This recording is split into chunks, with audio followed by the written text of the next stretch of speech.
El doctor Eduardo Reynoso es ingeniero civil, egresado de la Facultad de Ingeniería de la UNAM. Hizo su doctorado en Wessex Institute of Technology en Southampton, Inglaterra, y desde 1996 es investigador titular de tiempo completo en el Instituto de Ingeniería de la UNAM. Pertenece al Sistema Nacional de Investigadores, es socio fundador y director de ERN, empresa líder en México y América Latina en evaluación de riesgos naturales. Ha participado en más de 50 proyectos de investigación y ha dirigido alrededor de 60 tesis de licenciatura, maestría y doctorado. También ha impartido más de 130 conferencias en reuniones técnicas, simposios y congresos, y ha realizado más de 300 publicaciones en libros, congresos y revistas especializadas. Bueno, sin más preámbulos, le cedo la palabra al doctor Eduardo Reynoso, y una vez que él haga su presentación, pasaremos a una ronda de preguntas. Gracias. Bueno, yo represento un grupo bastante grande de ingenieros, geólogos y otro tipo de profesionistas, porque tenemos que trabajar conjuntamente para resolver los problemas que hoy nos enfrentamos en la sociedad.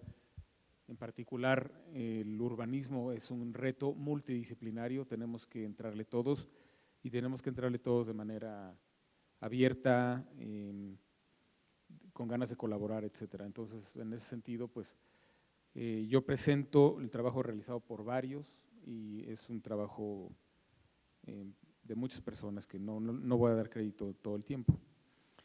Bien, el reto es esto que vemos aquí, ¿no? A ver, ¿se ve? Sí. Lo que ven ahí son casas que se dañaron primero por un terremoto, luego por un tsunami y luego se incendiaron. Esto ocurrió en Japón en el 2011, el país más preparado para los terremotos. ¿Quiere decir que vamos a seguir viendo esto en el mundo continuamente? Sí, lo vamos a seguir viendo. Y lo más que podemos hacer, lo mejor que podemos hacer es seguirnos preparando y seguir haciendo las cosas bien. No sabemos si lo estamos haciendo bien, ya veremos. Los ingenieros hablamos de periodos de retorno. ¿Qué periodo de retorno tiene una cosa como esta que estamos viendo en la página? 1500 años, pero eso puede ocurrir mañana, entonces tenemos que estar preparados para este tipo de cosas. Y además los eventos ocurren de manera simultánea, ¿no? Entonces tenemos que prepararnos para cosas bien complejas. ¿Qué pasó con Haití? No alcanzo a ver las letritas de aquí. Sí, voy a tener que voltear. Bueno, en Haití en el 2011 ocurrió un sismo también muy importante. En el caso de Japón, pues hubo más de 20,000 muertos, hubieran sido muchos más si no hubiera sido en Japón. En el caso de Haití ocurre un temblor relativamente pequeño, un temblor que se esperaba, que estaba escrito que iba a ocurrir, pero ni el gobierno ni la sociedad estaban preocupados por los terremotos, estaban preocupados pues, por cosas más de la vida diaria, como comer, trabajar, etcétera, cubrirse del calor, y en el mejor de los casos, o en el peor de los casos, cubrirse de un huracán, protegerse con techos pesados, etcétera, cosa que cuando vino el terremoto pues les perjudicó bastante. Este terremoto afectó tanto a Haití que el país sigue 5 años después colapsado. El país sigue sin poder prosperar, sin crecer, sin poder crecer. Entonces, el tema de los riesgos naturales se vuelve un tema central porque puede colapsar economías muy pequeñas. El ejemplo de Nicaragua es otro caso. Nicaragua es el país más pobre de la América continental, en parte por el terremoto del 72. No se han logrado recuperar de ese terremoto. ¿Qué pasa en un país como Chile, donde hay terremotos muy grandes, hay algunos edificios que se colapsan, hay tsunamis, daños en la infraestructura, pero Chile es un país más parecido a Japón, está mucho mejor preparado, con mucha mejor infraestructura, con buenos ingenieros, buena arquitectura, y un terremoto causa pérdidas, causa algunas muertes, pero no es una catástrofe como tal, ¿no? Les preguntaría yo qué opinan que en México cómo estamos, ¿no? Nos parecemos más a Haití, a Chile, a Japón. Mi opinión como ingeniero es que nos parecemos bastante a Chile, somos muy similares en la cultura y en la parte de ingeniería, también en la parte de temblores. Entonces podríamos esperar en México lo que hemos visto en Chile y lo que hemos visto en México también, ¿no?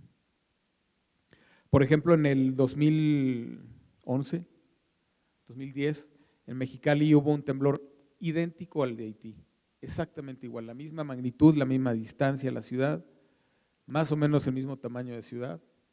En Haití hubo 300,000 muertos, en Mexicali hubo 2 muertos. Y los 2 muertos, uno fue porque salió corriendo y lo atropellaron, y el otro porque le dio un infarto, o sea, ni siquiera fue porque le cayera algo encima, ¿no? Entonces, en México estamos bastante bien preparados, aunque no tan bien como quisiéramos, ¿no? ¿Qué pasa con los huracanes en México? También tenemos que hablar de eso. Pues hay huracanes muy grandes que nos afectan y que pueden llegar a colapsar pequeñas ciudades, no pequeñas ciudades, o sea, ciudades tan grandes como Cancún y la Riviera Maya.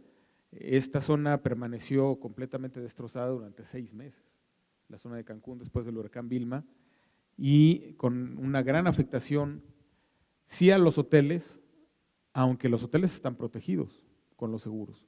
La afectación máxima ocurrió pues a la gente que no tiene seguros, ¿no? Como los meseros, como las camaristas que pues perdieron su trabajo, perdieron las propinas, se tienen que cambiar de ciudad, tienen que cambiar a su familia y eso ya se parece más a una catástrofe, ¿no? O sea, familiarmente ya empieza a ser un problema muy grande cuando ocurre una cosa como estas. Nos vamos a Estados Unidos y vemos que la cosa no está fácil. El huracán Katrina en el 2005, ya hace 10 años, igual que Vilma, provocó daños gigantescos a la ciudad de Nueva Orleans. Era predecible, se sabía que iba a ocurrir eso, se sabía que podía llegar un huracán, inclusive más grande de lo que fue Katrina, y que iba a haber muchos daños en Nueva Orleans, porque la ciudad ya quedó debajo del nivel del mar, las barreras que protegen estaban desatendidas porque Estados Unidos estaba muy ocupado en la guerra, y vino el huracán y causó pérdidas gigantescas. Hubo errores, por ejemplo, la ciudad se mandó a evacuar en coches. Nueva Orleans es la ciudad que menos coches por habitante tiene de Estados Unidos. El 30% de la gente no tiene auto. Esa gente se quedó en sus casas porque pues, salgo en coche, pues, ¿cuál coche, no? Y por ejemplo, los autobuses escolares se quedaron en los encierros, ahí bien guardaditos, bueno, después se inundaron, pero no se usaron para evacuar a la gente, ¿no? Y en fin, otros retos como que la gente no está dispuesta a evacuar sin sus mascotas, por ejemplo, que son retos que tenemos que ir incluyendo en la atención de las emergencias y en la planeación y en otros asuntos que son, como les decía, multidisciplinarios. Entonces, bueno, algunas imágenes de lo que pasó en Katrina, que son problemas la ingeniería podría resolver estos problemas, pero también las obras de ingeniería requieren de mantenimiento, de buen uso, que si no se les da porque la planeación urbana se lleva el dinero a otras cosas, entonces vienen estos problemas y quedamos sujetos a que el paso de un huracán que pudo haber provocado daños como estos, que son importantes, pero los pagan las compañías de seguros. Convertimos un huracán que iban a pagar las compañías de seguros, lo convertimos en una catástrofe por no haber hecho una buena planeación. Este ejemplo me gusta mostrarlo porque hicimos un cálculo en el 2010 de inundaciones en Acapulco. Esta es la bahía de Acapulco y en ese momento nos interesaba ver lo que pasó con el huracán Paulina. No sé si recuerdan, estaban muy chicos algunos de ustedes, pero en el huracán Paulina hubo algunos muertos, algunas decenas de muertos, porque cayó mucha agua en esta zona de montañas. Lo que ven aquí son ríos que generalmente no llevan agua, son ríos solamente cuando hay lluvias fuertes, pero que baja el agua muy rápido. Y lo que encuentra el agua se lo lleva, sea una casa, sea una iglesia, personas, animales, se lo lleva. Eso fue lo que pasó en el huracán Paulina. Entonces nosotros, para el estado de Guerrero, o para el municipio de Acapulco, hicimos este estudio y en ese momento calculamos estas grandes manchas de inundación que no les pusimos atención. Esta figura es del 2010. Esa zona se desarrolló mucho en estos años, en los últimos 10 años. Y si recuerdan el huracán Manuel, que fue hace un par de años, ¿dónde causó las inundaciones? Justamente en esta área, en estas zonas en donde nosotros con ingeniería tradicional calculábamos inundaciones muy importantes en esa zona, que no había desarrollos. Bueno, los desarrollos se hicieron encima de las manchas de inundación. Y digo manchas porque la inundación pues no estaba. La inundación estaba lista para cuando llegara un huracán importante, ahí se iba a acumular el agua, ¿no? Entonces, este es un ejemplo más de que hay cosas que ya sabemos que van a pasar. Y no es ciencia complicada, es ingeniería tradicional con datos que tenemos hoy y que están ahí, que simplemente a la hora que planeamos las ciudades y a la hora que las desarrollamos, no volteamos a ver esa información. Muchas de estas zonas inclusive son pantanales, ¿no? Hay cocodrilos, hay vegetación en donde quiere decir que el agua está ahí de manera permanente. Bueno, pues llegamos y construimos 1000 casas, ¿no? Bueno, pues pagamos las consecuencias después, ¿no? El asunto de la inundación es bien complejo. Llevamos años diciendo que no es un asunto de cambio climático, sino es un asunto de uso de cuencas, de planeación de cómo funciona una cuenca. Si yo a una cuenca hidrológica le quito el bosque, estoy mandando toda la tierra de la cuenca y toda el agua a la parte baja de la cuenca. Es decir, estoy inundando todo. Y no hay que invocar cambios climáticos, ni calentamiento global, ni cosas de esas. Es una cuenta muy sencilla. ¿En dónde se queda el agua? ¿En el bosque o hasta abajo? Entonces, lo que vemos hoy en nuestro país y en muchos otros es un país con los ríos completamente asolvados. Esto significa que ya no hay un cauce por donde se vaya el agua. Está lleno de sedimentos, de tierra que estaba en las montañas, en zonas con bosque. Quitamos el bosque, se acabó el bosque y estamos inundando aguas abajo. El caso de la Ciudad de México es distinto. Ustedes ven aquí la Ciudad de México, aquí ya la catástrofe ecológica lleva 700 años desarrollándose. Seguimos causándole problemas a la Ciudad de México. Y este es un ejercicio que hicimos para mostrar si es que se llegara a tapar el drenaje profundo por alguna cosa determinista, por algún accidente geológico o que algún grupo subversivo echara una bomba o lo que sea, en época de lluvias, ¿en dónde se acumularía el agua? Y estas son las manchas que ven, como no sé si alcanzan a reconocer que eso está muy cerca de lo que es el aeropuerto de hoy. Ahí es en donde se generan las manchas. También en el mapa ven algunos puntitos rojos que muestran zonas de encharcamientos, que son las que a veces padecemos cuando vamos circulando en época de lluvias. Aquí el reto no es tanto de cómo modelar la lluvia en una cuenca, sino todo esto está lleno tenemos drenajes que a veces tienen 100 años de antigüedad y que no funcionan bien, que se tapan con la basura, que se asolvan con la tierra que baja de los cerros, y es todo un reto, ¿no? Pero bueno, podemos hacer cálculos como este y muchos otros más complicados. ¿Por qué quiero evaluar el riesgo? Bueno, yo tengo que contestar estas preguntas, o mucha gente se puede hacer estas preguntas. ¿Cuál es el peor evento que puede presentarse en un país, en una ciudad? ¿Cuáles eventos pueden generar desastres? No sé, terremotos, huracanes, inundaciones. ¿Cuáles podrían ser las peores pérdidas económicas y con qué frecuencia? O sea, si hoy ocurriera un terremoto en la Ciudad de México, ¿cuáles son las pérdidas económicas? ¿Tenemos idea? ¿Ustedes creen que podamos contestar esas preguntas? Lo vamos a ver. ¿Cuál es la pérdida anual esperada? Este número es muy importante porque todo el seguro, la industria del seguro está basada en la pérdida anual. Lo que yo voy a perder al año, ¿cuánto va a ser? Y eso para nosotros es una prima de seguro. Bueno, ¿cuánto debo de pagar por mi casa de terremoto? ¿Cuánto paga la UNAM por estas instalaciones? Esos son números muy usados en el mundo. Entonces, ¿cómo contestamos estas preguntas? Que no sea, adivinando, ¿no? Luego, ¿qué medidas podemos tomar? ¿Qué acciones inmediatas de mediano, largo plazo? ¿Qué planes? Muchas cosas, acaban de pasar los 30 años del terremoto. Ustedes habrán oído algunas cosas de que hubo un simulacro, ¿no? De un terremoto de 8.1, y creo que se decía que esperaban 100 muertos. Bueno, no sé de dónde sacan 100 muertos. Les voy a mostrar cuáles son los cálculos, algunas estimaciones que hemos hecho. Pero todas estas preguntas se pueden contestar con lo que les voy a mostrar que hemos hecho. ¿Cómo crecer y desarrollar las ciudades? ¿Dónde corregir zonas en donde hemos puesto casas y no deberíamos? O donde hemos desarrollado industria, etcétera, ¿no? ¿quiénes son mis clientes en el sentido general de un modelo probabilista de riesgo? ¿Quiénes lo usan? Primero los individuos, como les decía, yo quiero saber cuál es la prima de mi seguro y yo quiero saber la estrategia de mitigación. O sea, quiero saber si mi casa donde yo vivo está en riesgo. Entonces me interesa usar un modelo de estos. Como administradores de riesgos, es decir, aquella persona, este edificio tiene un administrador de riesgo o la facultad tiene un administrador de riesgo que está viendo cómo las cosas deben de funcionar para que no haya riesgos excesivos, ¿no? Bueno, a esta persona le interesan también los modelos para las primas porque finalmente contrata un seguro, tener reservas, piensen en una compañía muy grande, necesita tener dinero guardado por si el día de mañana hay una inundación, pues no va a detener toda la producción de una empresa, ¿no? Y también le interesa mitigar y que no se interrumpa el negocio.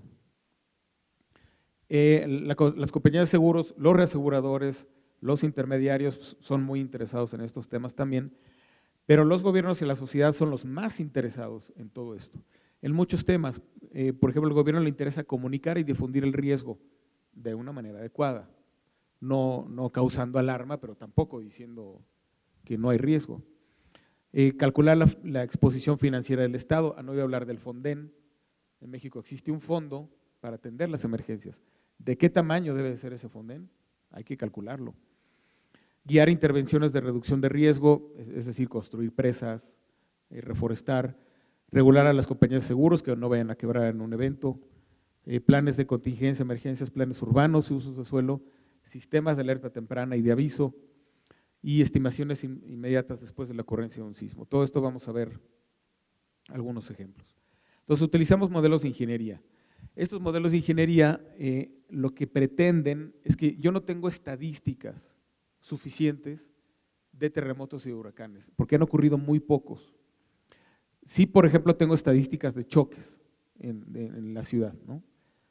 Todos los días hay decenas de choques. Entonces, en un año yo tengo miles de choques y puedo hacer estadísticas y puedo ver qué persona choca, de qué edades, de qué sexo, a qué horas, con qué coches, y yo tomo decisiones con estadísticas. También con la salud, yo puedo correlacionar el cigarro con enfermedades, o el ejercicio, o la obesidad. Es decir, yo saco estadísticas. Con los terremotos no puedo hacer estadísticas, porque ocurren muy pocos. El último terremoto importante en México fue hace 30 años, o el de Mexicali, pero pues ocurrió. En fin, no puedo hacer estadísticas. Tengo que recorrer a modelos probabilistas, y eso, ahí ya empiezan los problemas, porque muy pocos son capaces de generar y de entender un modelo probabilista, pero bueno, no importa. Entonces, no tenemos historia suficiente, las cosas cambian mucho, por ejemplo, los reglamentos de construcción cambian, los edificios cambian, la arquitectura cambia. Entonces, las estadísticas o la información que era válida hace 10 años ya no es válida, ya no es suficiente, la ciudad creció, en fin, todo cambia. Entonces, yo tengo que modificar en términos probabilistas. Las consecuencias son cada vez más complejas. El sismo de Japón no solo provocó pérdidas en Japón, provocó pérdidas en muchos otros países que dejaron de recibir productos de Japón y esas compañías perdieron mucho dinero y las compañías de seguros pagaron esos daños. Entonces cada vez es más compleja la operación del riesgo global y lo vamos a ver con un ejemplo también de… Bueno, entonces, ¿son nuevos estos modelos? En realidad no, se han estado construyendo. Siempre que hay una obra importante, por ejemplo, la Torre Latino, cuando se construyó, se hizo todo un estudio, un modelo de ingeniería para construirla. Cuando hay una presa importante, Laguna Verde en México, etcétera, los reglamentos de construcciones están basados en este tipo de metodologías. Entonces, no son nuevos, pero sí hay algunas cosas nuevas, porque podemos mejorar, estos modelos están compuestos de 4 cosas, que son matemáticas clásicas del siglo XVII, XVIII y XIX, o sea, matemáticas muy conocidas, ingeniería bastante conocida, no es ingeniería de investigación, sino ingeniería clásica, pero entre más poderosas sean las computadoras, mejor voy a poder resolverlo, y eso es de 30 años para acá. Antes no se podían usar estos modelos, o se tenía que hacer a mano, y se podía hacer para un caso, para 2 casos. Hoy, para obtener las pérdidas por ejemplo, de un puente, las pérdidas antiterremoto, corremos 50,000 temblores. y eso tarda 1 minuto, ¿no? Entonces, hoy podemos hacer cosas mucho más poderosas que hace 5 años, que hace 15, y seguramente en 5 años vamos a poder mejorar mucho. Y la más importante en los últimos años son las bases de datos. Como vamos a ver, tenemos mucho mejor información de las ciudades, de los edificios, de las carreteras, etcétera. Un ejemplo de estos modelos, cuando ocurrió el sismo de Mexicali, nosotros unas cuantas horas después de que ocurrió el temblor emitimos este boletín. Aquí ustedes ven el epicentro, aquí está Mexicali, y con las bases de datos que teníamos de las compañías de seguros, de unos cuantos edificios, bueno, unos cuantos miles de edificios, estimamos que cuánto podían ser las pérdidas. Entonces, a ver, alguien podría, dado lo que ocurre ese temblor, alguien podría decir cuántas pueden ser las pérdidas económicas así nada más por… Pues no, es muy difícil, hay que recurrir a este tipo de modelos. Lo que en ese momento dijimos, unas cuantas horas después, era que iban a ser 205 millones de dólares de pérdidas. No, ni idea si eso iba a ser, pero eso es lo que decía el modelo. Y un año después, las compañías de seguros reportaron esta cantidad. Entonces, la verdad es que el número es idéntico. Para las incertidumbres que tenemos, es muy, muy parecido. O sea, quiere decir que estos modelos, en este caso, nos dieron una muy buena idea de lo que podían ser las pérdidas. No va a ser así siempre. Hay veces que se le va a fallar para arriba y para abajo, porque de verdad las incertidumbres son muy grandes. Pero vean aquí un ejemplo de que este tipo de modelos sí nos sirven para tomar algunas decisiones, ¿no? Bueno, ¿cómo funcionan estos modelos? Yo me gusta presentarlo al revés, o sea, ¿para qué quiero yo modelos? Yo lo quiero para muchas cosas, como ya habíamos visto antes, pero en resumen es para prepararme ante las emergencias, para reducir la vulnerabilidad de lo que sea, ¿no? Para construir presas, para reforzar edificios, hacer canales, etcétera, para hacer una planeación territorial en dónde construir, en dónde no, en dónde poner jardines, en dónde hacer vivienda, y para protegerme financieramente, comprar seguros, etcétera. Bueno, entonces para lograr eso, yo tengo que calcular las pérdidas, ya sean económicas o de vidas humanas. Para calcular las pérdidas, yo tengo que calcular el daño físico esperado. Aquí lo que están viendo es unos mapas de la Ciudad de México, con puntos rojos son los edificios que están con pérdidas esperadas mayores, y vemos que de alguna manera yo calculé esas pérdidas. Yo sé cuánto esos edificios se podría perder, al menos en términos económicos, o inclusive, como vamos a ver, también en términos de vidas. Para calcular esas pérdidas yo tengo que construir estas curvas que se llaman de vulnerabilidad, y lo que me expresan estas curvas es, dado un valor de intensidad, por ejemplo, en un huracán es la velocidad del viento, ¿no? Entre mayor sea la velocidad del viento, mayor va a ser la pérdida. Es lo que me reflejan estas curvas que ven ahí. Yo tengo que construirlas para todos los edificios, para todas las casas, naves, etcétera, ¿no? En este caso son para terremoto, y esas curvas representan 3 tipos diferentes de edificios, ¿no? Entonces yo las construyo, ya están construidas, y al mismo tiempo yo tengo que saber en dónde están los edificios y cómo son los edificios, para ver qué curva de vulnerabilidad uso y para ver cuál va a ser la amenaza justo en dónde está el edificio. Porque casos como el de la Ciudad de México, como se ven aquí, la amenaza cambia mucho en unas cuantas cuadras. Entonces no es lo mismo que el edificio esté aquí en CU a que esté en la colonia Roma. En el 85, a las 7:20 de la mañana, tembló en CU, las clases continuaron, no hubo ningún problema. En el centro de la ciudad, los estudiantes se murieron porque se cayeron los edificios. Esa es la gran diferencia de los efectos de sitio y que se tienen que tomar en cuenta en estos modelos. El problema que tenemos es pues, el problema del iceberg, ¿no? Que en el lado objetivo tenemos un manejo del riesgo, estrategias de intervención, aspectos de sustentabilidad que son objetivos, que son cosas que se pueden discutir, pero que tienen números duros, y a veces son mucho más importantes, no a veces, en la mayoría de los casos es más importante el lado subjetivo, las creencias, los idiomas, el ritual y las costumbres, las relaciones humanas y la interacción. Muchas veces cuando suena la alarma sísmica, la gente corre a hablar por teléfono en vez de correr a protegerse o hacer lo que está indicado. por las relaciones personales. La gente cree que su edificio no le va a pasar nada, cuando hay evidencias que el edificio está mal, que se está comportando mal ante temblores. Entonces, muchas veces nos ha pasado que uno llega con un número objetivo, un número claro, una idea muy concreta y es matado por estas creencias y estas cosas subjetivas, ¿no? Muchas veces nos han dicho, pues es el destino, ¿no? Ya me tocaba, ¿no? Si me muero en un terremoto, pues, o sea, es una creencia, ¿no? Es algo que no se puede combatir, no hay nada que hacer contra eso, ¿no? Bueno, como les decía, tenemos que manejar amenazas. Este es un reflejo de la amenaza sísmica del mundo. Como ven ahí, las zonas en rojo, pues es donde esperamos que haya más temblores, más intensos y más daños. Esa es una información muy importante que tenemos.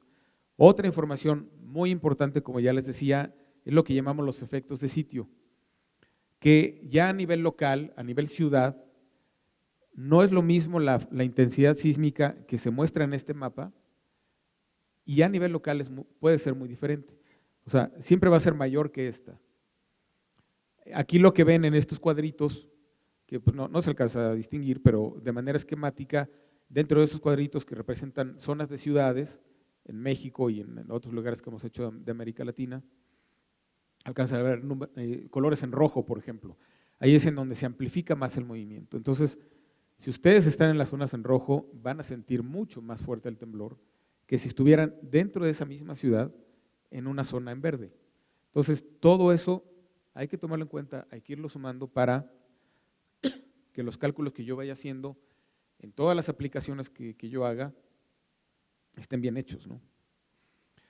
Además, como veíamos en la primera lámina, ocurre un terremoto, pero no solo es el movimiento del suelo, que ya de por sí es bastante, ¿no? Ese terremoto, además de mover las cosas de una manera muy fuerte en la misma zona, me va a provocar lo que llamamos la licuación. Esto es que la arena que está debajo del suelo va a fallar, eso me provoca daños, pero también puede provocar derrumbes y deslizamientos, y también tsunamis, y a veces todo en el mismo lugar. Entonces, todo eso también hay que tomarlo en cuenta en estos modelos.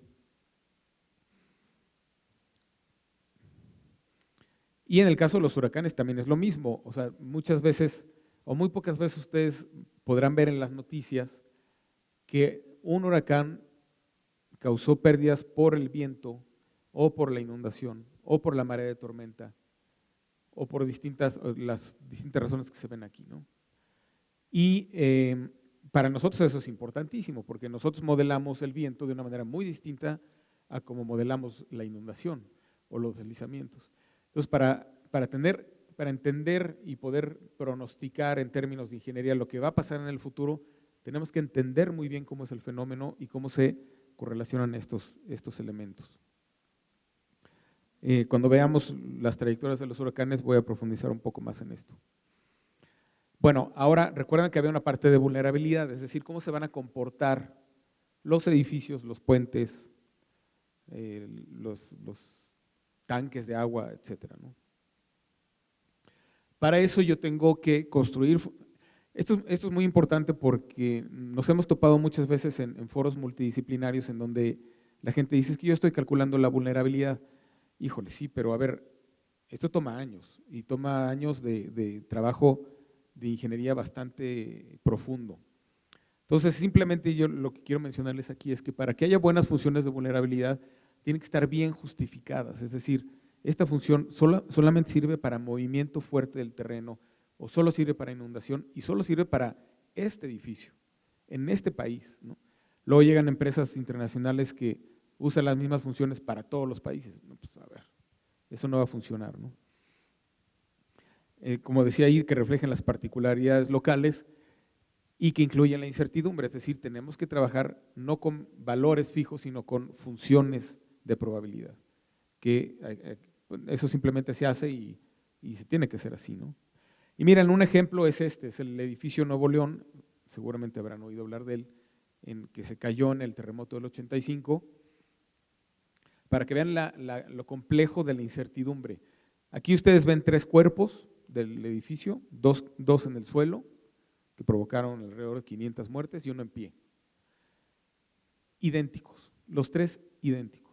¿Por qué 2 se caen y uno no? No sabemos, incertidumbre. A lo mejor en los que se cayeron, los de la planta baja quitaron un muro para hacer más amplia la sala, y a lo mejor esa fue la razón. O a la hora de construirlo, hicieron mal una columna, falló y hubo una… No sabemos, pero la incertidumbre que tenemos que cargar, así es. Peor aún, había otros 15 edificios como este y ninguno se cayó. Entonces, tenemos que trabajar con esas incertidumbres. Ahora, las cosas se están poniendo no del todo bien. Los edificios están cayendo solos. No es necesario que los empuje un temblor. Esto ocurrió en China, pero ya ocurrió también en Colombia, hace un par de años. No ha ocurrido en México, pero esperemos que eso no pase. O sea, por un lado, vamos muy bien en cuanto a hacer mejor las cosas, en general en el mundo. Pero por otro lado también vamos muy mal, ¿eh? Si contratamos malos ingenieros, una mala compañía, si las cosas no se hacen bien, puedo yo acabar con un edificio caído, inclusive sin viento, ni huracán, ni terremoto, ¿no? Y eso lo estamos viendo en el mundo, ¿no?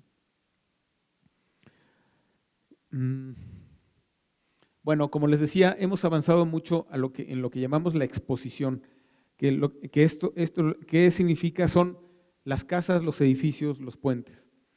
Hoy por hoy tenemos muchísima información, como veremos, que nos han dado las compañías de seguros, bueno, que ni siquiera podemos usar públicamente, porque en todo siempre firmamos cláusulas de confidencialidad, pero tenemos información de las carreteras, de las escuelas, de los hospitales, de exactamente en dónde están, cuáles son sus características estructurales, lo que nos permite hacer muchas cosas, como estimar pérdidas en todo el país, o estimar cuáles van a ser los peores huracanes, los peores terremotos que vamos a ver en el futuro, si es que las cosas siguen como están hoy.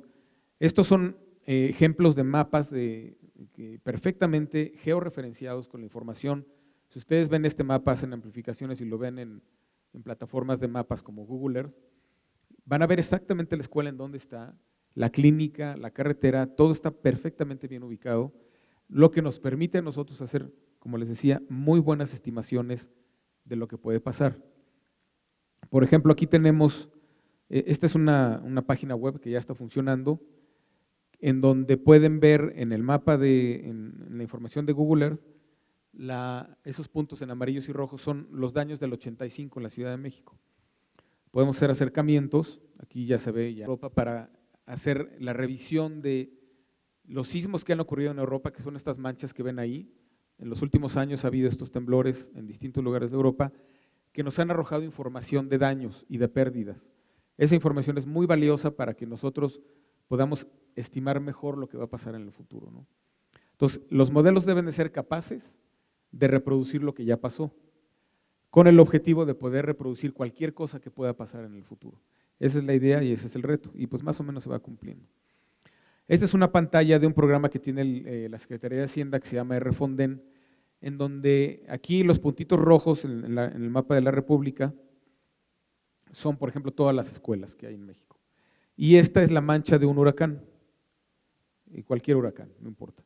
Y el sistema lo que es capaz es de mostrar, tanto en un mapa, las pérdidas, como en una lista, cuáles son, en este caso, las escuelas que podrían tener daños si se presenta ese huracán, ¿no?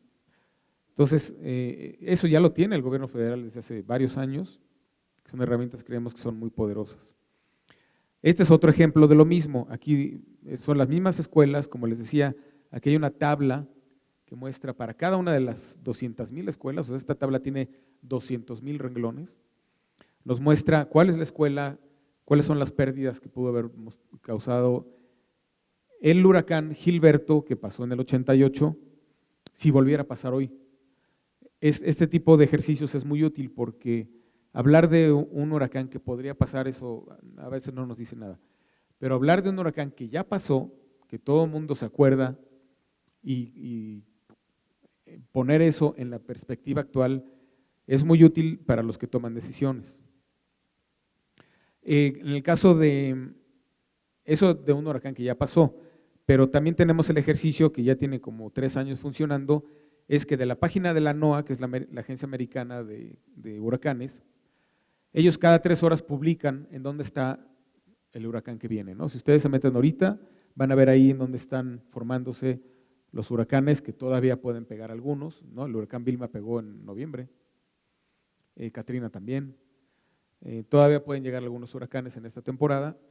Cada 3 horas van mandando lo que ellos llaman avisos, nosotros pescamos esos avisos y hacemos ejercicios de si el huracán sigue con esa trayectoria, ¿qué pasaría en las distintas carteras que hay en México? Es decir, ¿qué le pasaría a la cartera de la SEP o a la cartera de la Secretaría de Comunicaciones y Transportes?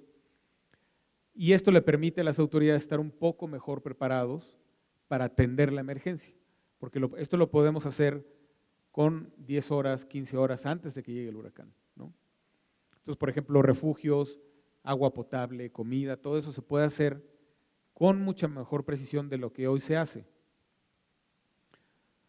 Bueno, en el caso de, voy a mostrar un ejemplo de tsunami.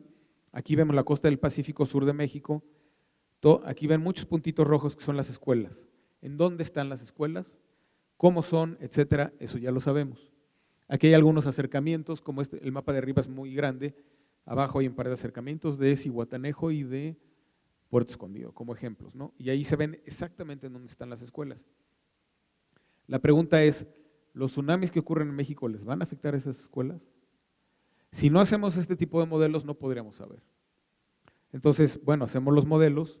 Este sería el mapa del tsunami que se genera y este ya es el cálculo del riesgo en cada una de esas escuelas.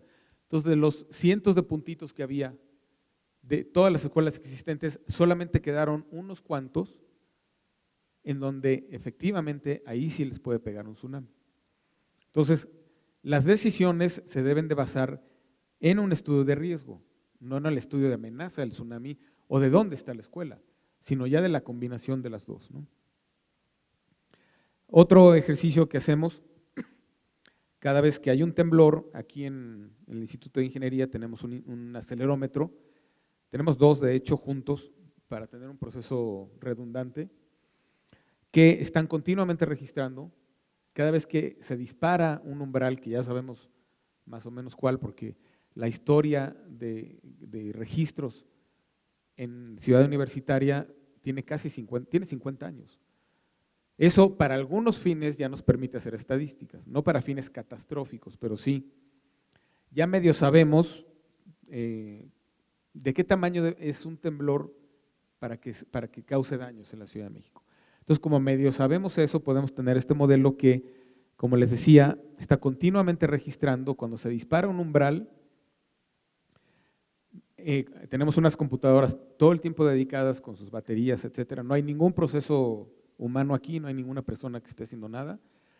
Todo esto hay un algoritmo que calcula las pérdidas y comunica vía mensajes de texto, vía internet, comunica información de mapas y de situaciones que podrían estar pasando en la Ciudad de México. O sea, aquí no es de lo que va a pasar en el futuro, es el sismo ya está ocurriendo, ya lo calculamos, ya lo mandamos, todo eso como en 5 minutos. O sea, ya el sismo ya acabó, pero al menos es una información. Si yo sentí el temblor a las 2 de la mañana, yo puedo revisar esta información y tener una mucho mejor idea de lo que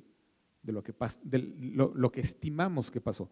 No de lo que pasó, porque eso pues hay que salir a ver, pero de lo que tenemos en los modelos que creemos que es bastante confiable y puede ser representativo. Y este ejercicio es para el sismo bueno, casi no se ve bien ahí, pero esto es el epicentro de un sismo que ocurrió en Oaxaca en marzo del 2012. No muy grande, pero se sintió en la Ciudad de México, y estos fueron los mapas que se calcularon en 5 minutos, ¿no? Todo un proceso automático. Estos mapas son de la Ciudad de México. Lo que ven aquí, nosotros ya sabemos que si el mapa llega con manchitas verdes y azules, es que las intensidades fueron muy bajas. Si empiezan a surgir amarillos y rojos, es que ya ya en esas zonas el movimiento fue muy fuerte. Y otro mapa que mandamos es el de las pérdidas esperadas para las tuberías de agua potable. En el 85, la mitad de la ciudad se quedó sin agua potable durante varios días. Eso es catastrófico.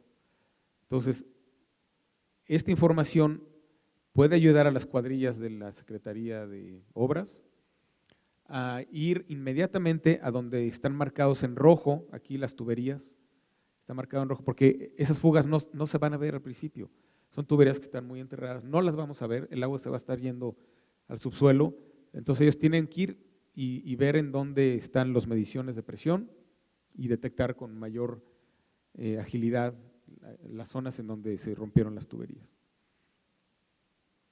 Bueno, ejercicios que hemos hecho para varios países de América Central, en donde, por ejemplo, aquí una compañía de tipo Walmart, una de estas, ¿no? Que tiene muchas propiedades en varios países, le interesaba ver qué le puede pasar a todas sus propiedades si hay un gran temblor, porque aquí un terremoto de magnitud 8 va a afectar a varios países al mismo tiempo. Entonces, todo eso se puede hacer con este tipo de metodologías. Unos ejemplos de algo que no es catastrófico, pero que nos gusta mucho mostrar porque representa cómo hemos logrado avanzar en la estimación de lo que puede pasar. Y sí puede ser catastrófico para las personas, para nosotros como individuos, para nuestra familia, porque va a pasar dentro de nuestra casa. De hecho, ha habido ya varios temblores en Japón muy grandes, que no se caen los edificios. De hecho, si recuerdan, en el 2011 no se cayó ningún edificio, hubo 20 y tantos mil muertos por el tsunami. Pero ya en un país como Japón es muy difícil que se vaya a caer un edificio con un terremoto. Eso esperamos. Tampoco en México debería de pasar, pero sí se muere la gente porque le caen las cosas de las casas, de las oficinas, les caen encima y un buen golpe pues sí te puede matar. Entonces el objetivo de estos estudios es este. Y vean, hemos hecho algunos videos muy originales porque están hechos con tecnología de Pixar que liberaron. Entonces este es una oficina en Japón. ¿Cómo le hubiera ido en el sismo de Kobe, ¿no? En Japón? Entonces, como ven, los plafones se caen todos, ¿no? Eso así es en los terremotos. Todo lo que estaba aquí en los libreros se cayó, la computadora que estaba aquí también se fue para abajo. Lo peor que puede pasar aquí es recoger el tiradero, ¿no? Pero también esto es un mensaje que le mandamos a los constructores, a los ingenieros, a los que hacen los plafones para que eviten este tipo de pérdidas. Ahí hubo un terremoto, ni siquiera un terremoto, un temblorcito en Hawái, en el 2013, algo así. Hace poco no pasó nada, pero se cayeron los plafones del hospital. Tuvieron que evacuar el hospital completo, el hospital del pueblo.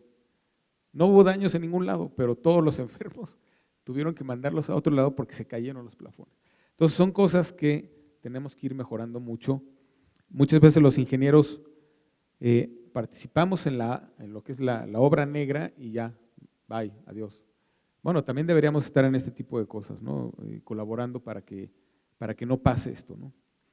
El siguiente video van a ver que es muy diferente el movimiento del suelo porque ese video está hecho utilizando el movimiento que esperaríamos en la Ciudad de México, en el piso 11 de un edificio que es de vivienda. Entonces van a ver que es muy distinto. Ahí ya empezó el sismo, ¿no? Los que hayan sentido un sismo en la Ciudad de México recordarán que se siente muy, muy leve primero, ¿no? Vean cómo se empiezan a caer las cosas poco a poco, cómo se van moviendo los libreros, se van empujando, se arrastran, etcétera. Los platos de la mesa pues ahí están dando vueltas, deslizándose. No se caen, pero pueden acabar cayéndose. Se empiezan a caer las cosas aquí del librero. Entonces, este tipo de ejercicios creemos que es muy útil para concientizar y reducir este tipo de pérdidas económicas y de vidas, ¿no? Ahí sigue el temblor. Hay lugares en la Ciudad de México que hemos medido movimiento fuerte del terreno, o sea, cosas que sentiríamos nosotros si está temblando, de 11 minutos. Está el suelo, muévese y muévese. Bueno, le ponemos un alto porque si no. Entonces, ejercicios como este. Nos sorprendió hace varios años que hicimos un estudio en la ciudad de Managua, ver que tenían una información magnífica de la ciudad. Lo habían hecho para cobrar impuestos, pero esa información era muy útil para calcular las pérdidas por terremoto y, por ejemplo, ubicar algunos vecindarios, como estos que se muestran aquí en naranja, en donde el riesgo era mayor por el tipo de casas que había ahí, ¿no? Entonces, hicimos este ejercicio ya hace bastante, pero les quiero mostrar un ejercicio para la ciudad, para México. A ver, ¿qué pasaría si hoy ocurriera un terremoto como el del 85 en frente de Acapulco? ¿Por qué frente de Acapulco? El del 85 es este que ven aquí.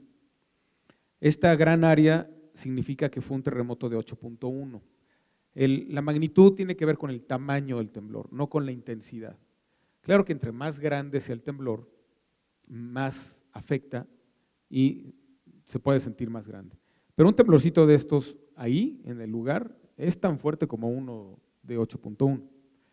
Bueno, si se fijan aquí, este terremoto está a 300 kilómetros de la Ciudad de México, poco más, 350. Si yo pongo este terremoto en la ciudad de Acapulco, 8.1, ya estoy a 200 kilómetros. O sea, de entrada ese sismo va a ser mucho más intenso porque está más cerca. Y al estar debajo de Acapulco, pues a Acapulco no le pasó nada en el 85, pues está por allá en Michoacán, pero este sí le va a afectar. Entonces, ¿qué va a pasar? Bueno, ok. De entrada en Acapulco va a haber daños graves en estructuras, no podemos decir si va a haber colapsos de hoteles pero va a haber daños graves en estructuras, va a haber derrumbes y deslizamientos en montañas y en carreteras. Va a haber licuación del suelo que afectará viviendas, cultivos, puertos y carreteras. Por cierto, no les dije, el sismo de Mexicali causó pérdidas gigantescas a la agricultura. Ahí no hay edificio, bueno, a la agricultura, pérdidas gigantescas por la licuación y porque rompió canales, entonces los canales dejaron de irrigar y hubo pérdidas gigantescas. Esto va a pasar sin duda en esta zona, ¿no? La autopista del Sol que se daña cada vez que llueve, imagínense con un terremoto de estos. Va a quedar cortada en varios tramos. La zona esta de donde está el aeropuerto, los que conozcan Acapulco, aquí está el aeropuerto, esta zona ha crecido mucho, es una barra de arena que está mostrado que ha sido varias veces rebasada por tsunamis en el pasado. Entonces, solo tiene 6 metros sobre el nivel del mar, entonces es muy probable que un tsunami le vaya a pasar encima. Ahí está el aeropuerto, ahí están varios edificios. Y al ser de arena va a tener licuación, problemas de licuación. Bien, entonces las ondas sísmicas van a venir hacia la Ciudad de México y van a causar daños en Chilpancingo, Iguala, Cuernavaca, etcétera. A la hora de llegar a la Ciudad de México, estas son las curvas de intensidad que vamos a ver. Aquí el Ajusco está por aquí, acá está el Popoyalista, CU está por aquí, no estamos en la zona de colores, la zona de colores es lo que llamamos la zona del lago. Entonces, las zonas en rojo, ahí va a haber muchos problemas, va a haber daños graves en edificios, muy probablemente edificios colapsados. Y esto va a ocurrir un minuto después, ¿no? Por eso el sentido de la alerta. Estas ya no son solo la intensidad, sino aquí ya estamos graficando por código postal, digamos, en dónde se van a concentrar los daños, ya considerando que ya calculamos los daños en los edificios, los agrupamos por código postal y los mostramos aquí en esta figura. Esta es una imagen de 3 dimensiones del centro de la Ciudad de México, ¿no? Aquí está Avenida Reforma y estos son los daños que podrían ocurrir en los edificios que están ahí mostrados, ¿no? En rojo esperaríamos daños mayores que los que están en blanco. En general los edificios altos no van a tener daños, por eso están así como con amarillitos, porque naturalmente los edificios muy altos tienen defensas ante los terremotos, ¿no? No es de gratis que a la Torre Latino no le pase nada en los terremotos, tiene defensas naturales, tiene periodos muy distintos a los del suelo. Los edificios intermedios son los que son más delicados.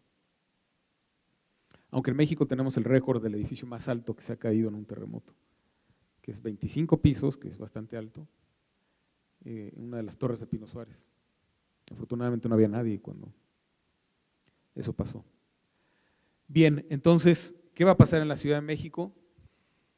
De manera conceptual, sin entrar a los detalles, va a ser mucho más intenso que el del 85, como veíamos. Va a haber muchos daños en edificios viejos, no por lo viejos, sino porque estén mal mantenidos o que ya hayan tenido daños y no se hayan reparado bien. A mí me consta de muchísimos edificios que están dañados y no los han reparado. Y la gente dice, ¿no le pasó nada? No, sí le pasó. Se le hicieron grietas, se rompió no sé qué, y nada más le pusieron pintura antisísmica. Y eso, pues no, a la siguiente el temblor no se los va a perdonar. Hay muchos, centenas de edificios como estos. Algunos edificios nuevos inclusive. Aquí no da tiempo de hablar de toda la problemática de edificios nuevos que no están del todo bien hechos y que tenemos nuestras dudas de cómo les va a ir. Es un porcentaje muy bajo, pero uno debería decir, los edificios nuevos no les va a pasar nada, ¿no? Pues esperemos. Las zonas de daños no van a ser el centro de la ciudad, que no, la colonia Roma, y no solo eso, sino que también va a haber daños en Tláhuac, en Chalco, Xochimilco, Ecatepec, inclusive el Estado de México, ya dije varios lugares de ahí, y que la gente cree que ahí no tiembla. No, eso es un problema del centro de la Ciudad de México, no. Y en cambio luego mucha gente que vive en esta zona se asusta muchísimo con los temblores, aquí no va a pasar nada. Sería rarísimo que algo grave pasara en la zona sur poniente de la Ciudad de México. De hecho, en el sismo que les mostré del 2012, hubo daños graves en escuelas, ¿en dónde? Justamente fuera de la zona del centro de la Ciudad de México. En Iztapalapa, Xochimilco, Tláhuac. Hubo como 5 escuelas con daños graves. Alguna creo que la tiraron por completo. No, o sea, el sismo no la tiró, pero la tuvieron que acabar tirando. Y créanme, les voy a mostrar de qué tamaño fue el temblor de marzo, porque la autoridad salió diciendo, la ciudad superó el temblor y no sé qué cosas. Bueno, ya verán de qué tamaño fue. Va a haber problemas con el agua potable, el gas natural ese que va por las banquetas, pues a ver cómo nos va con ese gas natural, ¿no? Porque va a haber, muchas banquetas se van a romper, los edificios van a provocar que eso se rompa y a ver cómo nos va. Obviamente se va a colapsar las líneas telefónicas, el internet o los comunicadores de internet, tipo el WhatsApp, y esos van a durar unos cuantos minutos, pero no mucho más, si no tenemos la disciplina de solamente avisar si estoy bien en las primeras horas, si no me pongo a decir y a hacer comunicaciones muy largas, este tipo de herramientas no van a servir para la emergencia, se va a colapsar el sistema. Y yo creo que en eso, pues, ¿alguien ha oído algo de la autoridad que diga no usen sus teléfonos? Nada de eso están diciendo, ¿no? Bien, va a haber algunos problemas, algunas avenidas van a quedar intransitables, va a haber algunos problemas en algunos puentes, va a haber en algunos puentes, no los que están aquí cerca, o sea, los segundos pisos que están por aquí no,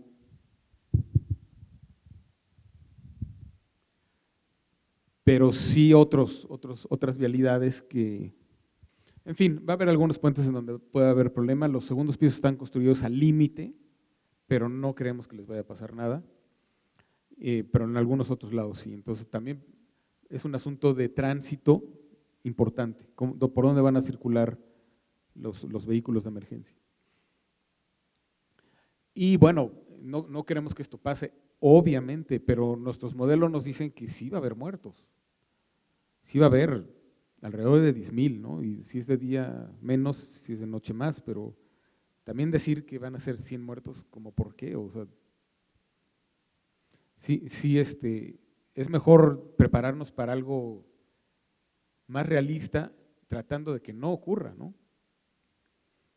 Bueno, Huracanes, vamos rápido a este tema. El huracán Odile, lo recordarán, hace un año el huracán Odile pegó en Baja California. Sí es un evento catastrófico, es increíble que un huracán como este, como les voy a mostrar en algunas figuras, no cause tantas muertes. Fueron 6 muertos, de los cuales los 6 eran turistas que no pusieron atención a los llamados de emergencia. Es increíble en México lo bien que se hacen estas cosas, de verdad. O sea, en cuanto va llegando el huracán, todo el mundo se pone las pilas, todo el mundo hace muy bien lo que tiene que hacer. ¿Por qué eso funciona bien? No lo sé, pero funciona muy bien, de verdad. Entonces, la autoridad hace bien las cosas. En un lugar turístico, los hoteleros hacen bien las cosas, los turistas, la mayoría, aquí había miles de turistas, solamente 6 no hicieron caso, pero en general los turistas se comportan como la gente se comporta, todo funciona muy bien, es increíble. Por eso hay tan pocas muertes. También con Vilma hubo 6 muertos. Tan solo hace 2 semanas cayó un rayo en Aguascalientes, se murieron 7 personas. O sea, en una caída de rayos se murieron más que en un huracán como este que pasó encima de la península, como vamos a ver. Bueno, dato curioso, México es el único país del mundo afectado por 2 fuentes de huracanes, son 7 las fuentes de huracanes. Pues nosotros tenemos 2. Y esta fuente, la del Pacífico, solamente afecta a México. O sea, estos huracanes que ven acá, solamente le pegan a México. A ningún otro país le pegan, a ninguna otra región. Entonces, a los únicos que nos interesa estudiar esos es a nosotros. Aunque la NOAA también los estudia, ¿no? Entonces, vean aquí como en rojo está la trayectoria del huracán Odile, que no es nada raro, o sea, no fue ninguna lección rara, ya sabíamos. Miren, esta es interesante, la frecuencia de huracanes desde los 40, me parece. Lo que ven en las, aquí están años, 1940 a la fecha. Y los verdes es la suma de todos los huracanes de esa región nada más. Entonces vean cómo de los 40 a los 90 por ahí,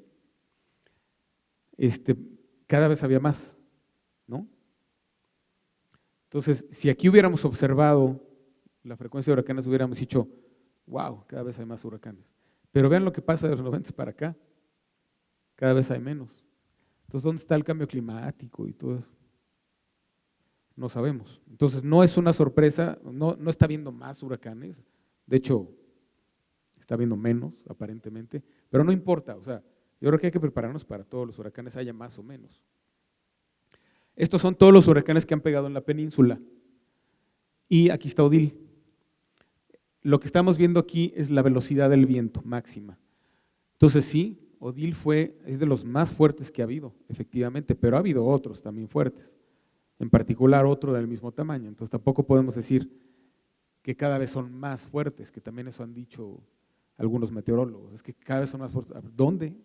Estos son datos de la NOAA, además. ¿Dónde se ve que sean más fuertes? Si sacamos una tendencia, se va a ver plano. La buena noticia es si graficamos los mismos huracanes contra el número de muertos. Y vean, esta escala es logarítmica, porque si no, no se hubiera visto nada. Vean cuál es la tendencia es claramente a la baja, aquí se ve.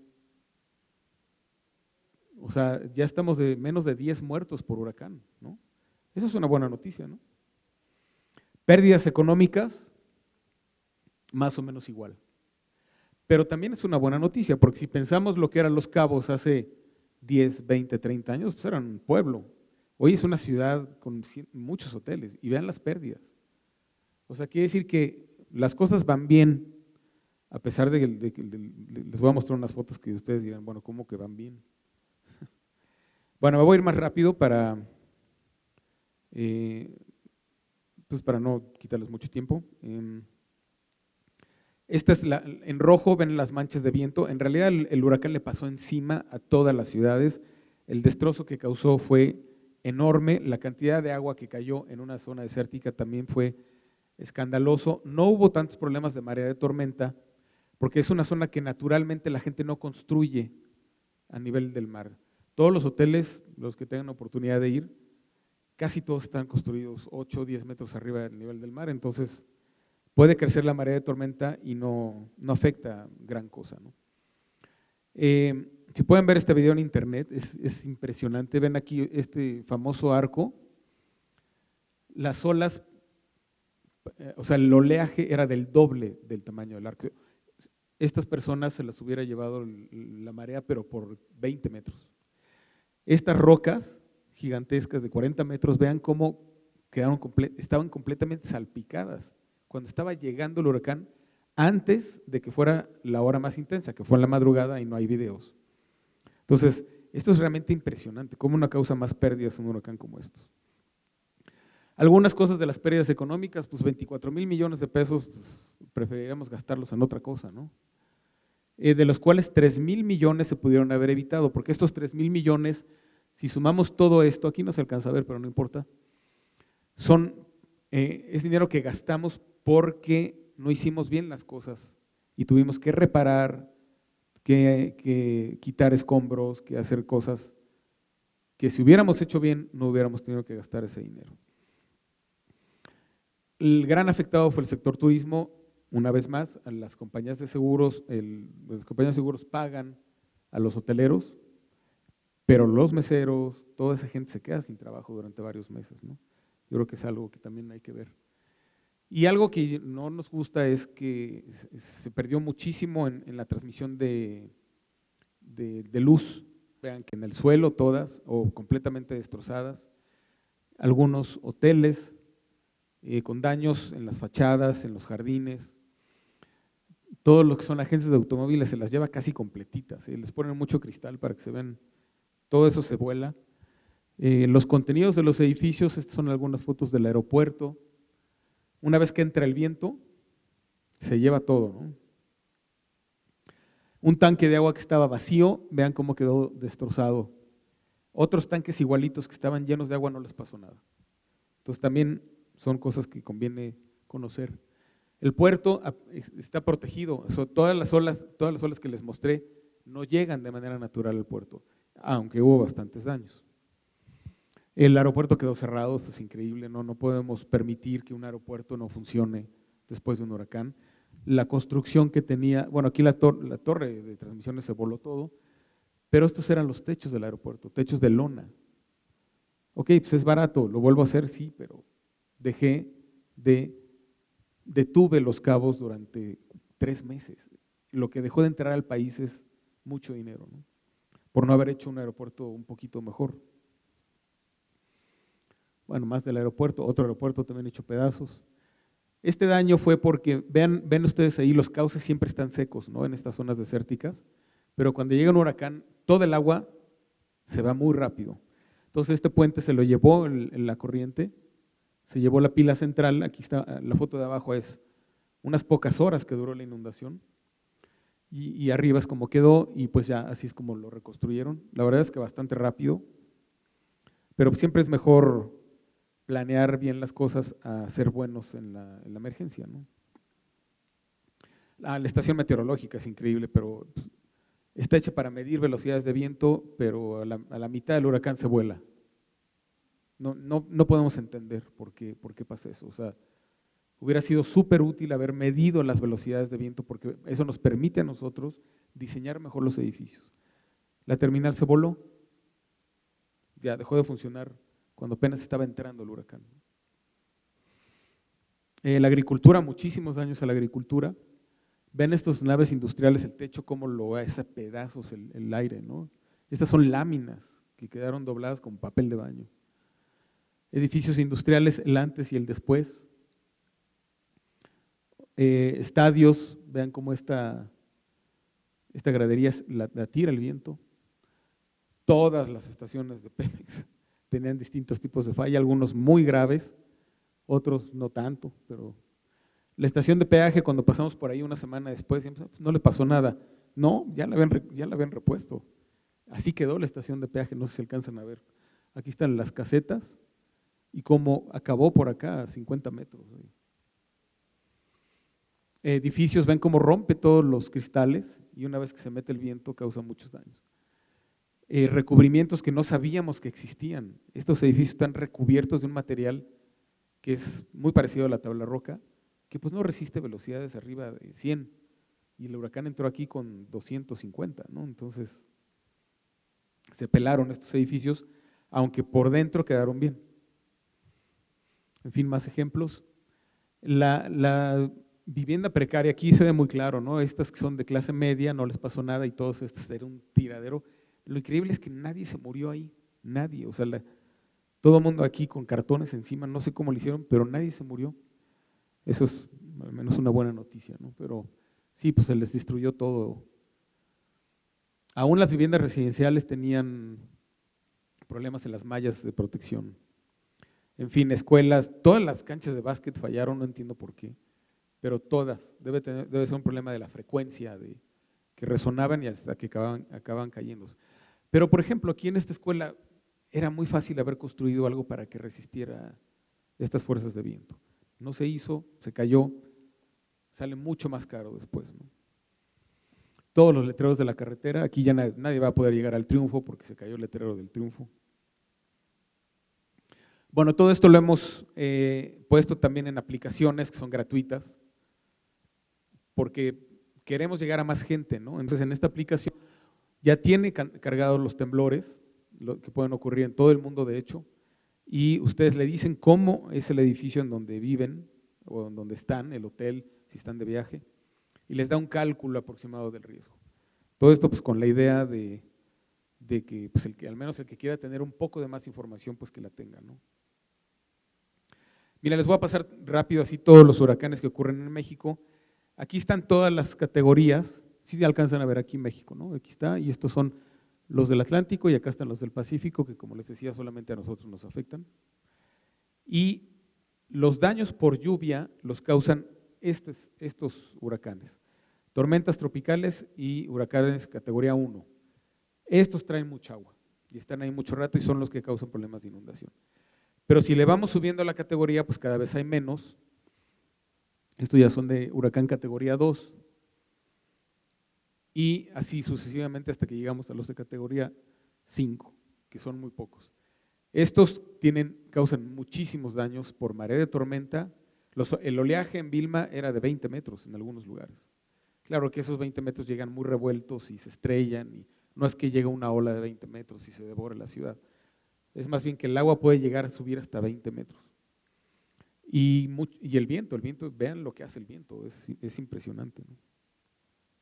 Igual si nos vamos de regreso, vean cómo distintas categorías afectan de manera distinta. Ya casi por último, quiero mostrarles qué tanto ha temblado recientemente. O sea, ustedes que dicen, ¿ha temblado mucho o poco? ¿Va a temblar más? Bueno, yo creo que hay que prepararnos porque miren, estos son datos medidos. Aquí les estoy mostrando valores de intensidad que no importa cuál. O sea, aquí, allá a la izquierda hay un valor de intensidad, no importa. Estos en la zona, estos en SCT, es decir, Xola y Eje Central, ¿no? Viaducto por ahí, ubican, por el Centro Médico, por ahí. Vean la intensidad durante el terremoto del 85. Aquí estamos llegando a valores como de 800, no sé, no alcanzo a ver, pero por ahí. Evidentemente, ante esta intensidad, muchos edificios se cayeron, hubo daños, hubo muertos, etc. Vean lo que ha ocurrido del 85 para acá. Estos son los temblores que hemos tenido. Ninguno llega a intensidades de 200, 4 veces más chicos. En este temblor del 2012 fue cuando el gobierno salió diciendo, y vencimos al temblor y la ciudad está fuerte y preparada. A ver, esto no es nada, nada. Y pues así sucesivamente. ¿Por qué no ha temblado tan fuerte? No sabemos.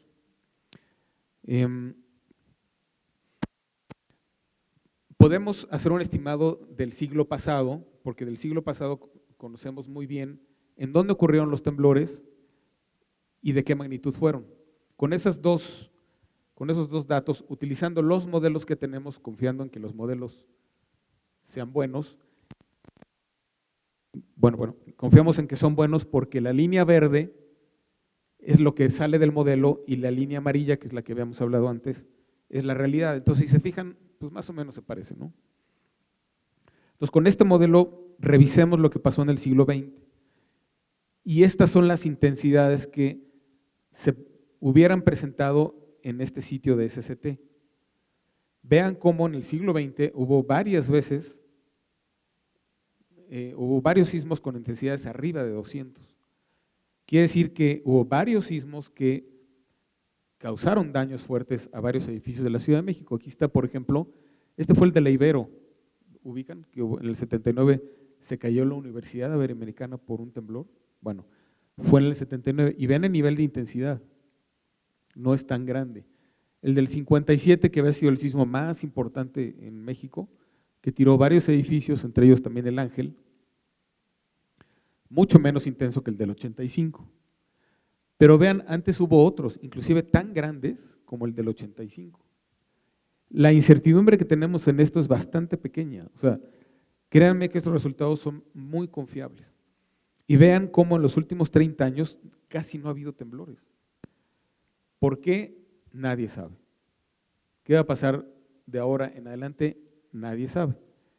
Pero lo más seguro es que en promedio veamos algo como lo que hemos visto antes, ¿no?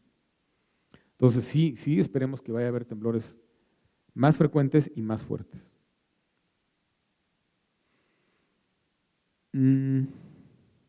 Bueno, y por último, esta es la portada de un libro que publicó el Banco Mundial en el 2012. El 2012 México fue presidente del G20. El G20 es un grupo financiero, está formado por las 20 principales economías del mundo y los que coordinan son los ministros de Hacienda, ¿no? De finanzas de los países. Entonces México está ahí dentro de los 20 y por primera vez en el G20, que es un grupo financiero, se metió el tema de los desastres naturales como un problema financiero global. En el 2012 ya había ocurrido el sismo de Japón y otros. Había habido una inundación en Tailandia con efectos a nivel global. México propuso que se incluyera una de las mesas fuera de desastres naturales y fue no solo bien recibido, sino fue todo un éxito de haber incluido esto, que ya quedó de manera permanente en la discusión del G20. Y es un ejemplo más de que México ha hecho muy bien las cosas en general en muchos aspectos, aunque estamos muy lejos de poder cantar victoria como país, ¿no? Nos falta trabajar mucho, en particular en proponer, en que realmente incluyamos todas estas cosas en la planeación urbana, en las decisiones urbanas, en las medidas de emergencia y en muchos otros aspectos. Bueno, pues por mi parte es todo, no sé si tengan comentarios, preguntas. Gracias. Bueno, pasamos a la etapa de interacción con el público. ¿Por ahí alguna pregunta, duda? La información que presenta se me hace sumamente valiosa, pero solo más que una pregunta o comentario. Bueno, se pregunta las fuentes o publicaciones tanto de usted o los trabajos en conjunto que tenga, porque la información estadística que presentó, insisto, sí se me hace muy relevante, muy valiosa. No sé si las pueda compartir un poco, publicaciones recientes o demás. Pues ahí, por ejemplo, hay algunas series del Instituto de Ingeniería que son públicas, que tienen algo de esta información. Hay muchos artículos, pero claro que son científicos, entonces no están hechos para difundir. Hay algunas páginas, bueno, por ejemplo, de Huracán Odile acabamos de sacar una publicación, ahí está todo. Fue un ejercicio muy bonito, tardamos un año en hacerlo, cosa que no está bien, pero está revisado por pares y lo hicimos con varias instituciones. Entonces es un trabajo muy bonito que incluye todo lo que platicamos, ahí está, en ese informe de las series del instituto, es disponible para cualquiera. Por ejemplo, la página esta que les decía de los daños del 85 es disponible para cualquiera también. En todo caso, yo les diría, pues, si hay algún interés en particular de algún tema, pues me dicen y vemos en dónde se puede tener más información, porque la idea nunca ha sido restringir, no podemos dar cosas que no son nuestras, eso está muy claro, pero tampoco nos lo piden, entonces No sé, más bien ahí sería en particular que si se les ocurre algo, pues me dicen y vemos qué hay y cómo se puede disponer de eso, ¿no? Buenas tardes. Comentas que no es posible la predicción, o sea, estamos así como no sabemos qué va a pasar en los próximos años. ¿No hay estudios geodésicos de control del movimiento de placas tectónicas? ¿O eso, o el movimiento de las placas no influye en ese tipo de desastres? Sí, hasta donde yo entiendo, los que se dedican a eso todavía no son capaces de hacer pronósticos con ese movimiento, pero todo eso nosotros en la medida de lo posible lo incluimos en nuestros modelos. Todo el modelado que hacemos, que pues no entré en detalle eso, pero tomamos en cuenta todo eso que hacen los sismólogos y esos colegas, ¿no? Parece que lo que ha dado una luz positiva a la predicción es la colocación de los GPS, y eso lo hicieron, el ejercicio lo están haciendo los japoneses. Ellos tienen 4,000 GPS, a lo mejor ya más, en su territorio. Creo que en México hay 40. Pero entonces, después del sismo, vieron la información de los GPS antes y después, y creo que encontraron patrones muy optimistas para que científicamente podamos hacer mejores estimaciones de cuándo va a temblar. Hablando del tiempo, o sea, del momento en el que va a temblar, pero de qué tamaño van a ser y con qué frecuencia, eso sí lo tomamos en cuenta en los ejercicios que hacemos, ¿no? Cuando agarramos un evento, por ejemplo, el ejercicio de qué pasa si el terremoto del 85 lo ponemos en Acapulco, eso es un ejercicio muy sencillo de entender y muy ilustrativo, pero en realidad los sistemas funcionan con todos los temblores que pueda haber. Claro, va a haber muchos temblores de magnitud 6, pero va a haber muchos de magnitud 6, pero no son muy intensos. A lo mejor va a haber uno de magnitud 8.5, pero va a ocurrir cada 1000 años. Eso está tomado en cuenta en los sistemas. Yo quería preguntarte si con toda esta tecnología había como una manera de poder, bueno, es que vi un mapa en el que, digamos, casi por edificio, por casa, por lote, estaba medida el peligro, la vulnerabilidad que denominas tú, y quería saber si era posible asegurar casas así de una manera tan específica, sobre todo casas de un nivel socioeconómico bajo. En realidad, ni vulnerabilidad ni peligro, es el riesgo, porque toma en cuenta las dos. Entonces, la respuesta es sí, lo podemos hacer casa por casa. Los mapas, efectivamente, la casita o el edificio que estaba mostrado en el mapa, ese era el resultado para esa casa. ¿Qué necesito para eso? Saber cómo es. También se puede hacer para vivienda. Hemos hecho proyectos, no traje nada para Cedesol, en ese sentido, ¿no? A Cedesol le interesa vivienda muy humilde, entonces también hemos hecho eso.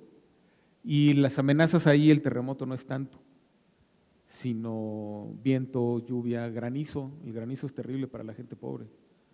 Se les caen sus casas con granizo, ¿no? Y aparte se mojan, etcétera, ¿no?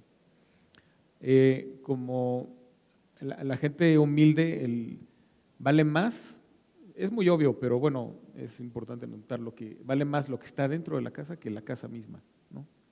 Eso no necesariamente pasa en las clases medias o en las clases altas, pero sí la gente humilde vale más pues, el refri, la tele, la cama, que la casa que envuelve todo eso, ¿no? Entonces para ellos es muy importante los contenidos. Y está contemplado en el Fonden. En el Fonden hay una partida que es para homenaje, porque se sabe eso, ¿no? No solo te reponen la vivienda. Ahora, nosotros no tenemos la información exacta de dónde está la vivienda pobre, porque casi toda es informal. Entonces, por definición, uno no sabe en dónde está la vivienda informal. Entonces, hacemos estimaciones por AGEPS, por zonas, ¿no? O sea, el INEGI sí tiene una información estadística y y con esa información nosotros podemos hacer algunos estudios.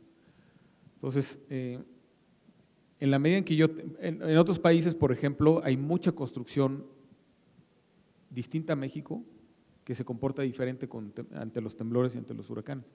Y también hacemos la diferencia ahí. Es muy importante, ¿no? Luego nosotros construyen con bambú o con otro tipo de piedras, etcétera, ¿no? Hay que tomar en cuenta eso para poder hacer estimaciones casa por casa, si no sirven estos modelos. Sí sirven, pues, pero es mucho mejor hacerlo casa por casa. Y nada más para ponerles un ejemplo, las compañías de seguros en México desde hace 15 años están obligadas a reportarle al gobierno, casa por casa, edificio por edificio, cuáles son las pérdidas que podría haber en un terremoto o en un huracán. Casa por casa. Eso hace 15 años, o sea, son cosas que ya llevan un rato funcionando más o menos bien. Claro que la gente humilde no se asegura, entonces esas no están en las carteras, ¿no? ¿Y qué precio tiene? No, a ver, el software para eso, ¿o qué? No, el costo de asegurar la casa. Bueno, o sea, la pérdida, ¿cuál es hay que calcularla una por una. Eso depende de cada compañía de seguros, ¿no? El sistema lo que arroja es una pérdida técnica, que es una pérdida sin considerar ni utilidades ni nada de eso, ¿no? Y pues generalmente es baja, ¿no? O sea, el 1% del valor, entonces, no sé si la casa vale 100,000, pues ¿cuánto es el 1%? No, eso es un cálculo que se hace cada vez, no lo podríamos saber de antemano, porque si además yo le digo que la casa tiene cosas malas, o sea, que está inclinada, que está hecha sobre un terreno malo, que le puede caer la montaña, entonces eso va subiendo, ¿no? Es el chiste de estos métodos, que entre más información haya, hacen mejor el cálculo, para bien y para mal, o sea, le suben y le bajan.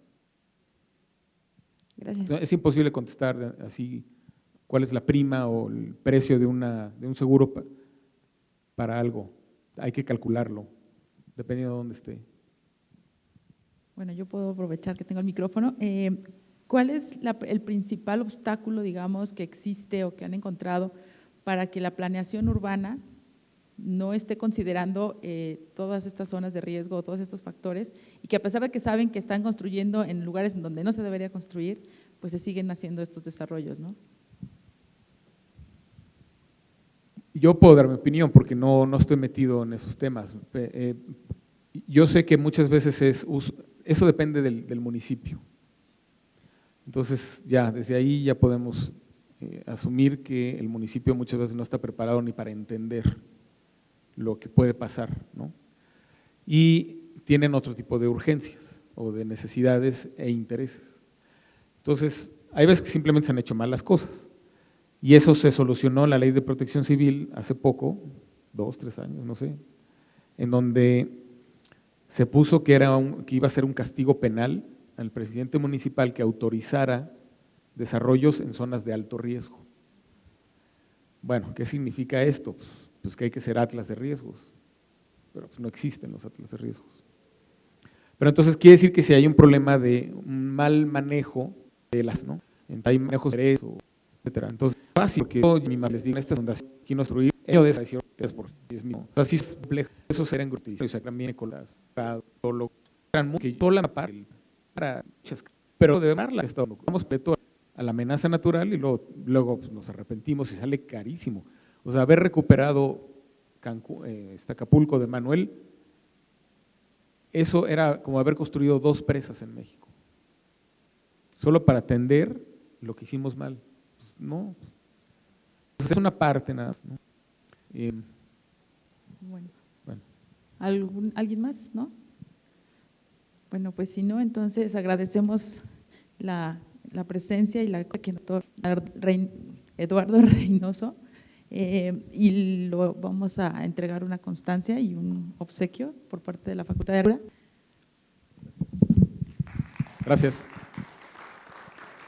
Y bueno, muchas gracias por su presencia. Dentro de 8 días tenemos otra conferencia aquí mismo sobre la reconstrucción del Templo de San Agustín. también dentro de este ciclo de conferencias que está organizando la Facultad de Arquitectura, el Posgrado de Urbanismo y el Instituto de Ingeniería. Muchas gracias.